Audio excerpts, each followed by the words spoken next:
गांव की शांति और खुशी के बीच एक मासूम लड़की के लापता होने की घटना ने सभी को झकझोर कर रख दिया। पुलिस इंस्पेक्टर विवेक के आने से गांव वालों को एक उम्मीद की किरण नजर आती है और विवेक सिया को ढूंढने और इस रहस्य को सुलझाने के लिए अपने जांच के दायरे को बढ़ाएगा। सिया के दोस्तों से मिले सुराग और जंगल में मिले खिलौने से विवेक को पता चलता है कि सिया जंगल में है। इसके साथ ही अजय का संदिग्ध व्यक्तित्व कहानी में नया मोड़ लाता है। विवेक अजय को पकड़कर पुलिस स्टेशन लाता है और उससे सिया के बारे में पूछताछ करता है। अजय का चेहरा भावहीन है और वह किसी भी सवाल का जवाब नहीं देता। विवेक उसे सख्त तरीके से पूछताछ करता है, लेकिन अजय कुछ भी नहीं बताता। विवेक को शक है कि अजय कुछ छिपा रहा है, लेकिन बिना सबूत के वह उसे ज्यादा देर तक हिरासत में नहीं रख सकता। सिया के घर पर उसकी माँ को एक पुरानी डायरी मिलती है। यह डायरी सिया की माँ की है, जिसमें कुछ रहस्यमयी बातें लिखी होती हैं। डायरी में कुछ ऐसे स्थानों और घटनाओं का जिक्र है जो बहुत ही अजीब और संदिग्ध हैं। सिया की माँ यह डायरी विवेक को सौंपती है, जिसमें सिया के लापता होने से जुड़े कुछ सुराग हो सकते हैं। विवेक डायरी में लिखी बातों को पढ़कर गांव के इतिहास की जांच करने का निर्णय लेता है।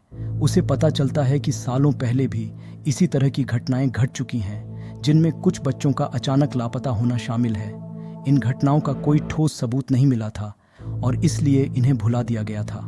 विवेक को महसूस होता है कि सिया के लापता होने का कनेक्शन इन्हीं पुराने मामलों से है और वह इस दिशा में अपनी जांच को आगे बढ़ाता है। इंस्पेक्टर विवेक गांव के बुजुर्गों से गांव के इतिहास के बारे में पूछताछ करता है।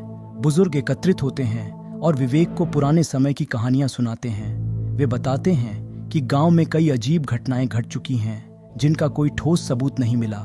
वे विवेक को गांव के इतिहास के कुछ रहस्यमयी हिस्सों के बारे में बताते हैं, जिनका आज तक कोई हल नहीं निकल पाया।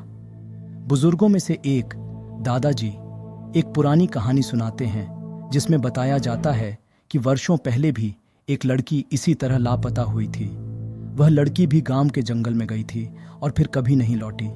दादाजी बताते हैं कि उस समय भी गांव में अजीब घटनाएं घट रही थीं और लोगों का मानना था कि यह सब किसी रहस्यमयी शक्ति का काम है।